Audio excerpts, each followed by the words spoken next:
ኢትዮጵያን ላለፉት 21 ዓመታት በከፍተኛ ብስለትና ብቃት የመሩት ክቡር ጠቅላይ ሚኒስትር መለስ ዜናዊ ከዚህ ዓለም በሞት ተለይተዋል።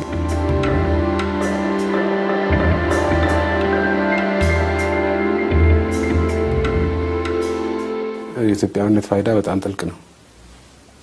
በጣም መሰረታዊ ነው። ጥልቅ መሰረታዊ ኢኮኖሚያዊ ምክንያቶች አሉት። 80 ሚሊዮን ህዝብ አንድ ላይ ስናጨበጨብ ይበልጥ እንደመጣለን። ይበልጥ ጠንካራ ተወዳዳሪ እንሆናለን።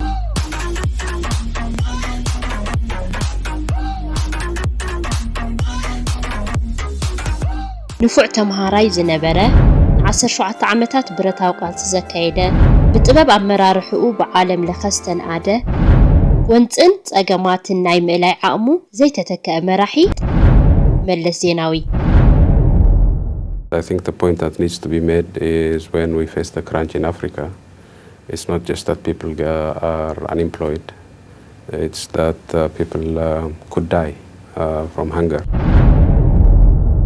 ሓደ ግንቦት 1947 ዓመተ ምህረት ኣብ ዓድዋ ዝተወለደ መለስ ቀዳማይ ብርኪ ትምህርቱ ኣብ ዓድዋ ቤት ትምህርቲ ንግስተ ሳባ ተኸታቲሉ ኣብ ዓድዋ ብዘመዝገበ ልዑል ውጽኢት ናብ አዲስ አበባ ኸይዱ ኣብ ቤት ትምህርቲ ጀነራል ወንጌት ካልኣይ ብርኪ ትምህርቱ ቀጸለ።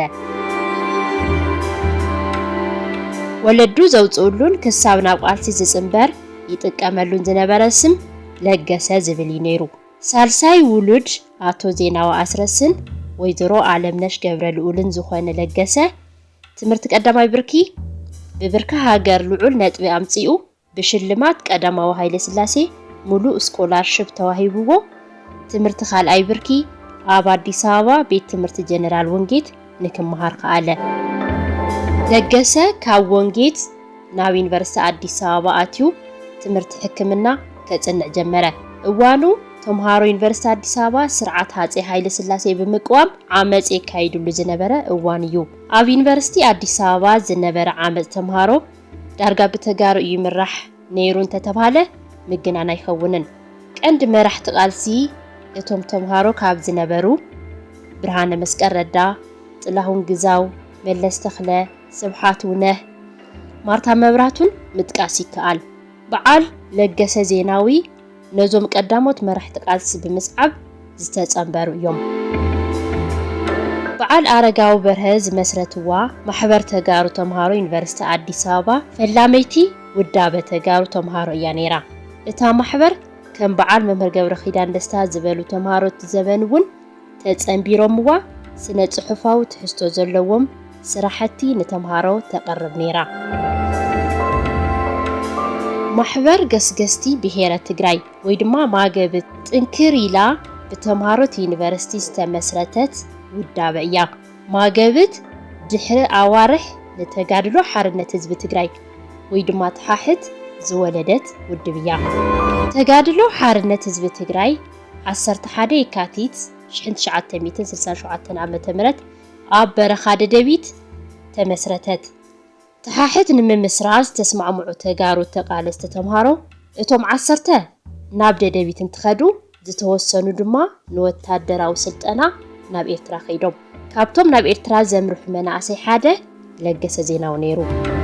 ዝጀመርዎ ትምህርቲ ዩኒቨርሲቲ ተቋሪጾም ዕጥቃዊ ቃልሲ ንምጅማር ናብ በረኻ ዝኸዱ ተጋሩ መናእሰይን ከም ገሰሰው ኣየለ ዝበሉ ዓበይቲ ፖለቲከኛታትን ኣብ በረኻ ምስ በጽሑ እቶም ዝበዝሑ ሽሞም ቀይሮም እዮም። ንለገሰ ሓዊሱ ናይ ቃልሲ ሽሞም ንክኾን ዝመረጹ ኣብ ዩኒቨርሲቲ አዲስ አበባ ስሙያትን ተባዓትን ተቃለስቲ ካብ ዝነበሩን ዝተቐተሉን ተምሃሮ እዩ። ተጋዳላይ ለገሰ ሽሙ በቲ ተባዕ ተምሃራ ዩኒቨርሲቲ አዲስ አበባ ዝነበረ መለስ ተኽለ ሰይሙ ብፍላይ ኣብ ፖለቲካዊ ስራሕቲ ልዑል ተግባራት እናፈጸመ ቀጸለ።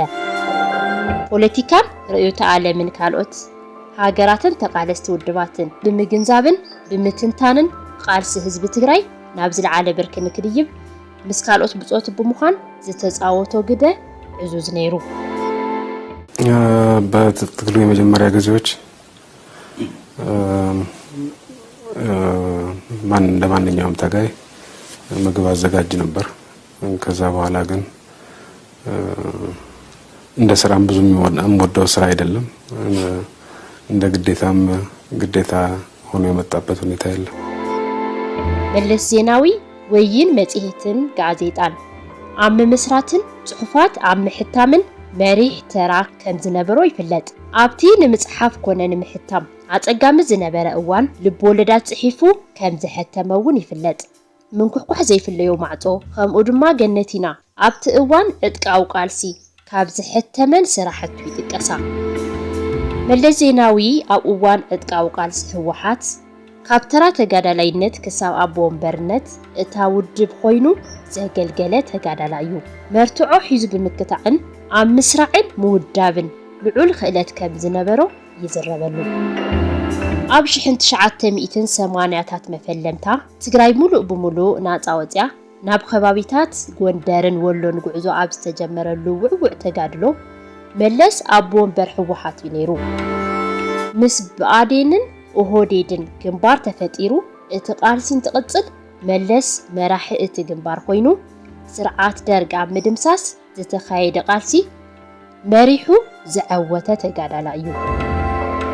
ኢስራ ግንቦት 1983 ዓ.ም ደርጊ መርሖ ዝነበረ ስርዓት ወዲቁ ብኢህወዴግ ተተከአ። ንኣስታት ሓደ ወርሒ ኢህወዴግ ብግዚያውነት ይመርሕ ምስ ጸንሐ መንግስቲ ስግግር ተመስሪቱ ፕሬዝዳንት እቲ መንግስቲ መለስ ዜናዊ ኮይኑ ተመሪጹ።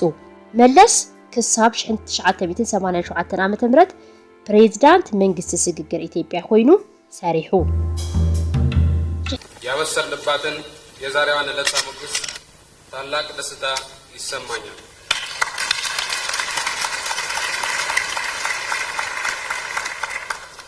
ጉባኤያችን ሲከፈት ከመላው ኢትዮጵያ ሕዝብና ከዓለም ሰላም ወዳድ ኃይሎች የማይታሰቡ ድርጅቶች የተለያዩ ተቃራኒ ፕሮግራሞቻቸውንና ዓላማዎቻቸውን ይዘው ነገር ግን ሰላምንና ዴሞክራሲያዊ መፍትሄን ከመሻት አንጻር ሁሉም አገሪቱና ህዝቦቿ አሁን ከሚፈልጉት ፍላጎት አኳያ ብቻ 1987 ዓመተ ምህረት ስሩዕ መንግስቲ ፌደራላዊ ዲሞክራሲያዊ ሪፐብሊክ ኢትዮጵያ ምስተመስረተ መለስ ዜናዊ ቀዳማይ ሚኒስተር ፌደራላዊ መንግስቲ ኢትዮጵያ ኮይኑ ተመሪጹ። ኣብ ዘመነ መሪሕነት መለስ ዜናዊ ኤርትራ ሪፈረንደም አካይዳ ዓርሳ ዝኸኣለት ሃገር ኮይና እያ። ኤርትራ ሃገር ንክትኸውን ግደ መለስ ዕዙዝ ከም ዝነበረ ዝጸሓፉን ዝዛረቡን ብዙሓት እዮም። ሙሉእ ደገፍ መለስ እንተዘይነብር ነይሩ ኤርትራ ብቐሊሉ ሃገር ናይ ምዃን ዕድል ኣይምነበራን ኢሎም ዝማገቱ ብሓደ ወገን ይሃሉ እምበር ኤርትራ ንኣስታ 30 ዓመታት ብዘካየደቶ ቃልሲ እያ ሃገር ኮይና ዝብሉ እውን ኣለው።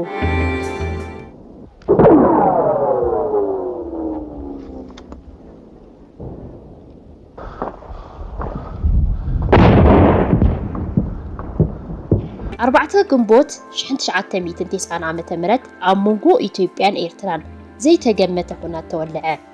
እቲ ኩናት ከቢድ መስዋዕቲ ዝተኸፈለሉ ብፍላይ ኣብ መንጎ ህዝቢ ትግራይን ኤርትራን ዘሕዝን ምርሕሓቕ ንክፍጠር በር ዝኸፈተ ኮነ። ኩናት ኢትዮጵያን ኤርትራን ህይወት ብዙሓት ክልቲኡ ህዝቢ በሊዑ ብዙሕ ሃብቲ ኣባኺኑ ብዘይገለ ውፅኢት ብመንጎኛ ደው በለ። እቲ ብፅዕንቶ ወፃእተኛታት ደው ዝበለ ኩናት ኣብ መንጎ ህወሓት ምፍልላይ ንክፍጠር ምኽንያት ኮነ። ጥሪ 1993 ዓ.ም ኣብ መንጎ ኣባላት ላዕለዎት ኣመራርሓ ህወሓት ምግምማዕ ተፈጠረ። ጉጅለ ቤተ መንግስትን ኣንጃን ብዝብል ኣብ ክልተ ዝተመቐሉ ኣባላት ማእኸላይ ኮሚቴ ህወሓት ነንበዓልቶም እናተኻሰሱ ኣብታ ውድብን ህዝብን ዓብይ ስግኣት ተፈጠረ። ኣብ 1993 ዓ.ም ብዝተፈጠረ ምፍልላይ ካብ ዕጥቃዊ ቃልሲ ጀሚሩ ሩኡይ ዓቕምን ክእለትን ዝነበሮም ላዕለዎት ኣመራርሓ ሲቪልን ሰራዊትን ህወሓት ዘሰናበተ ብምንባሩ ዘላቐ ክሳራ ከም ዘስዓበ ይፍለጥ። ናይቲ ኣብ 1993 ዓመተ ምህረት ዝተፈጠረ ዘይምቅልዳውን ምፍልላይን ቀንዲ ተሓታቲ መለስ ከም ዝኾነ ገይሮም ዝዛረቡ ዝጸሓፉን ኣለው። መለስ ዜናዊ ዝያዳ ዝነኣደሉ ጥበብ ኣተኣላለያ ጸገም እዩ።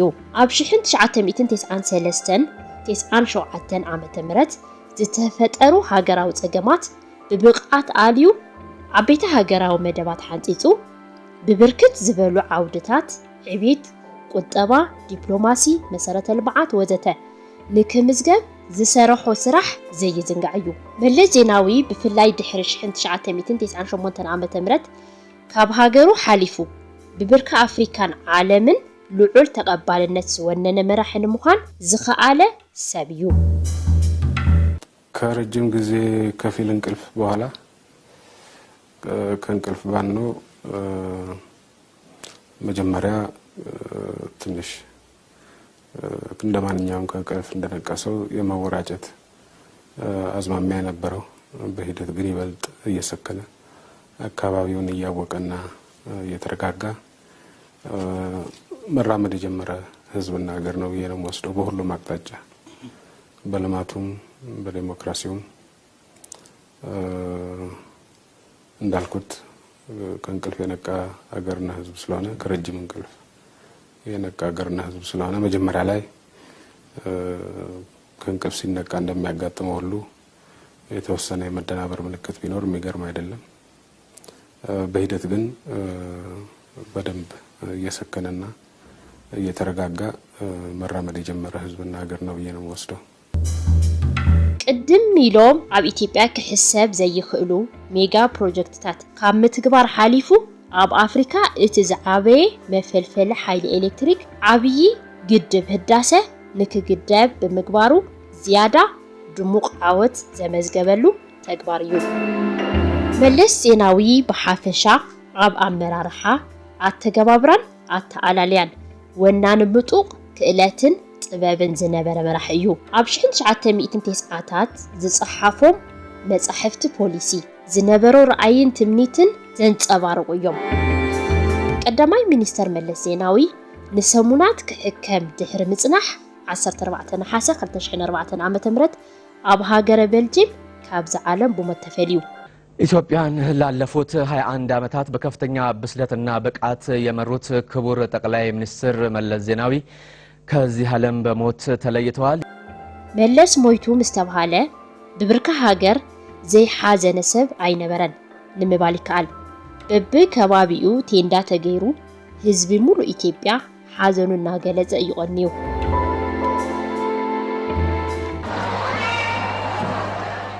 ኢስራን ሓደን ዓመታት ኢትዮጵያ ዝመርሐ መለስ ዜናዊ ስርዓተ ቀብሩ 27 ነሓሰ 2004 ዓ.ም ኢስራ መራሕቲ ሃገር አፍሪካ ሰበስልጣናት አሜሪካን አውሮፓን ኣብ ዝተረኸብሉ ብልዑል ሰነያ ኣብ ቅድስተ ስላሴ ካቴድራል ፈጽሙ።